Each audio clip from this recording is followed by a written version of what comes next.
Գյուրջան Կասկադ, հասանելի բնակարաններ 65 ամիս մարման ժամկետով։ Միացել եք ստորագրահավաքին։ Միանշանակ այո։ Եվ ինչ եք ակնկալում այս անգամ գոնե լսելի կլինեք։ Սիրելի լրագրողներ, եկեք ֆիքսենք եւ արձանագրենք, որ այս հարկային փոփոխությունները միայն եւ միայն հարկային բեռի ավելացման մասին է։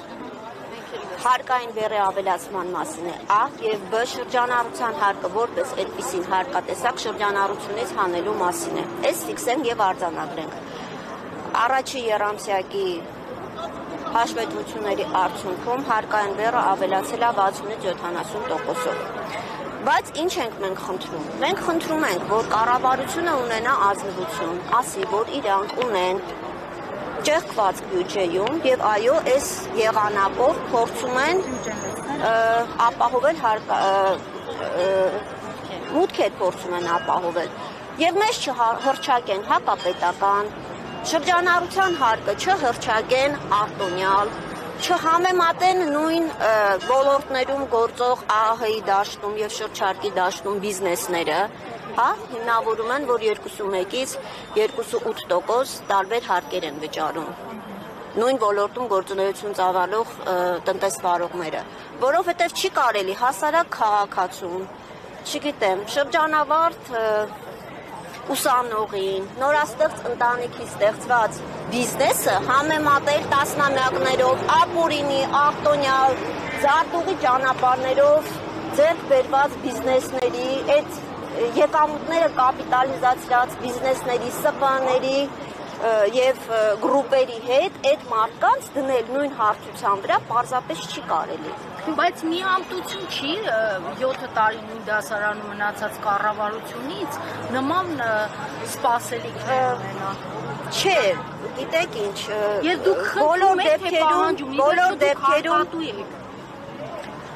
եկեք շատ պրովոկացիոն հարցեր չտանք, խոսենք իրականությունից, վճարում, բայց Փաշինյանն ասել էր աշխատում են մեր բոլորիս հարկերի շնորհիվ, ճիշտ է, եւ մենք փորձում ենք մեր ձայնը լսելի դարձնել։ Մենք գործատուն ենք, գործ անողը, ում մենք գործ ենք տվել, գործը լավ չի անում, խնդրում ենք թե պահանջում։ Եվ խնդրում ենք եւ պահանջում ենք զուգահեռ։ Խնդրում ենք եւ պահանջում ենք հիմնավորելով փաստարկները։ Իսկ դուք ձեզ հերոս զգում եք, որովհետեւ Փաշինյանն ասում էր, որ հարկատուն հերոս է։ Գիտեք, հերոս չէ, տենց ամպագորգոր պետք չի ասել, պարզապես Հայաստանում ապրելը, ինչ-որ բան ստեղծելը եւ հարկեր վճարելը իրոք դժվար է։ Իրոք դժվար է։ Հիմա մի հատ Տիգրան Մեծի պողոտայով քայլեք, սա քաղաքի կենտրոն է, տեսեք ինչքան խանութներ կան փակված։ Բիզնեսը որպես այդպիսին շատ դատապարտված է Հայաստանում, շատ դատապարտված է, որովհետև եւ մրցակցությունն է անարդար, այդ նորություն չի էլի, եւ այն ականջահաճո ձևակերպումները, որ մեր միջոցով ուզում են խոշորի հետևից գնան, իրականությունից կտրված հայտարարությունից է, որովհետև գիտենք, որ Հայաստանում պայմաններ թելադրում է խոշորը, փոքրը այլ ընտրանք չունի, կամ կընդունի այդ պայմանները, այդ խաղի կանոնները, կամ պարզապես գոյություն չունենա։ Իսկ չեք տեսնում միտում հենց դրանով ուզում են փոքր եւ միջին բիզնեսը ընդհանրապես անել եւ ընդհանրապես Հայաստանում եթե կառավարությունը հայտարարում է, որ որդեգրել են քաղաքականություն, որ շրջանառության հարկը որպես այդպիսին հանում են, բոլորին տանում են ՆԴՍ-ի դաշտ, շատ ակնհայտ է, որ այդտեղ 90%-ը այդ մրցակցությունից դուրս է մնալու եւ պարզապես փակվելու է։ Պարզապես փակվելու է։ Հիմա մեր խնդրանքը, որպեսզի հենց այդ է մեր խնդրանքի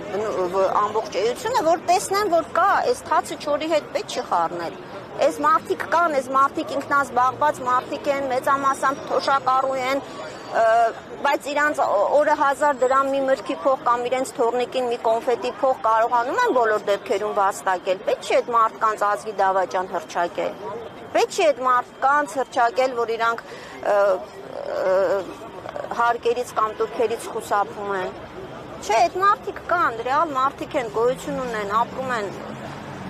Պետք չի այդ մարդկանցից պահանջել խորը, հաշվապահական, մասնագիտական գիտելիքներ։